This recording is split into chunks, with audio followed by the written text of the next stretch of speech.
بسم اللہ الرحمن الرحیم۔ آج ہم حضور صلی اللہ علیہ وسلم کی سیرت پر بات کرتے ہوئے آپ صلی اللہ علیہ وسلم سے محبت کرنے کا جو ثواب ہے اس کے بارے میں بات کریں گے۔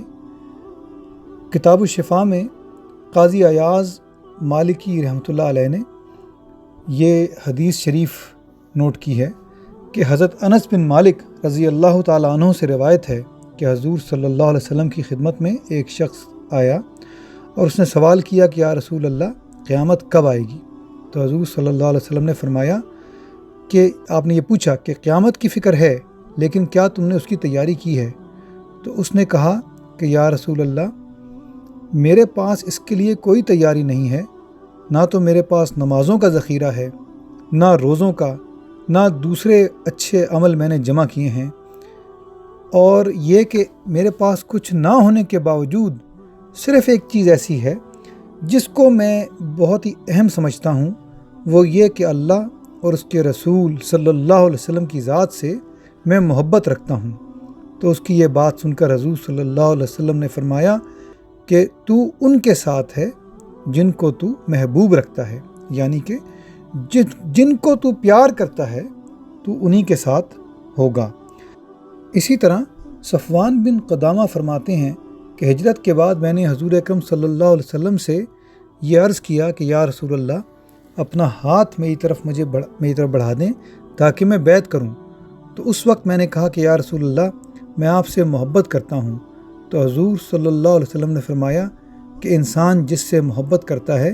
اسی کے ساتھ ہوتا ہے۔ اسی طرح یہ حدیث حضرت عبداللہ بن مسعود،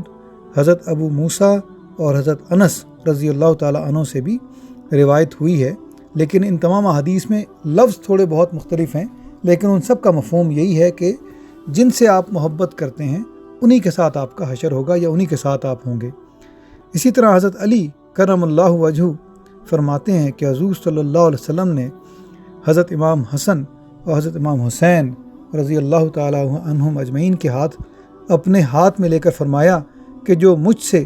اور میرے ان دونوں بیٹوں سے اور ان کے والدین سے محبت کرے گا وہ قیامت کے دن میرے ساتھ ہوگا اور جنت کے بھی اس درجے میں رکھا جائے گا جہاں پر میں ہوں گا۔ یعنی کہ حضور صلی اللہ علیہ وسلم کے اہل بیت سے محبت کرنا نہایت ہی کامیابی والا کام ہے۔ اسی طرح ایک اور واقعے میں ہے کہ ایک شخص نے حضور صلی اللہ علیہ وسلم کے پاس حاضر ہو کر یہ عرض کی کہ یا رسول اللہ میں آپ کی ذات کو دنیا میں سب سے زیادہ محبوب رکھتا ہوں،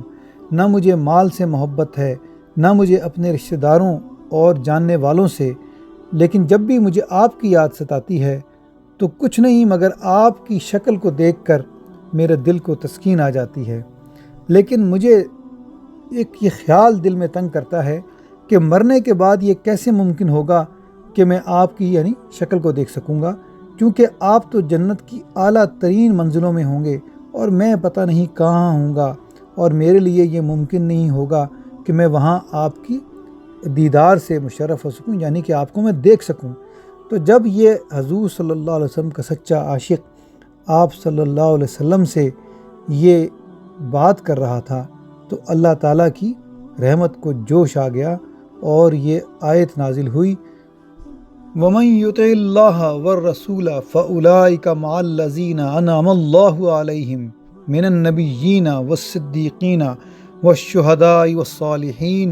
وَحَسُنَ أُولَٰئِكَ رَفِیقًا۔ یہ سورہ نساء کی 69 یعنی 69 آیت ہے، جس میں اللہ تعالیٰ نے فرمایا کہ جو شخص اللہ اور اس کے رسول کے حکم کی پابندی کرے گا تو وہ ان حضرات کے ساتھ ہوگا جن پر اللہ نے اپنا انعام فرمایا ہے، یعنی انبیاء، صدیقین، شہداء اور صالحین، اور یہ لوگ بہت ہی اچھے ساتھی ہیں۔ اسی طرح ایک اور حدیث نبوی میں ہے کہ ایک شخص حضور صلی اللہ علیہ وسلم کی مجلس میں، آپ کی محفل میں حاضر ہوا اور حضور صلی اللہ علیہ وسلم کو بیٹھ کر لگاتار دیکھتا رہا اور کسی جانب بھی اس نے اپنی توجہ اور نہ کی۔ تو حضور صلی اللہ علیہ وسلم نے جب اس کی اس حالت کو دیکھا تو اس سے پوچھا، تو اس نے کہا کہ یا رسول اللہ میرے ماں باپ آپ پر قربان، میں آپ کے چہرے کی، آپ کے پیارے چہرے کی زیارت سے فیض حاصل کر رہا ہوں، یعنی کہ بس اس کو دیکھے جا رہا ہوں، اور میرے دل میں یہ خیال ہے کہ کل قیامت کے دن جب آپ بہت ہی اعلیٰ اور اونچے مقام پر ہوں گے اس وقت میرا کیا حال ہوگا۔ تو روایتوں میں ہے کہ یہی وہ موقع ہے کہ جس پر یہ سورہ نساء کی 69ویں آیت نازل ہوئی تھی۔ اور اسی طرح ایک اور حدیث میں اسی قسم کے ایک واقعے میں حضرت انس بن مالک سے یہ روایت ہے کہ ایسے موقع پر حضور صلی اللہ علیہ وسلم نے فرمایا کہ جو شخص مجھ سے محبت رکھے گا وہ جنت میں میرے ساتھ ہوگا۔ جزا اللہ عنا سیدنا محمد ما ہوا اہلہ صلی اللہ علیہ وسلم۔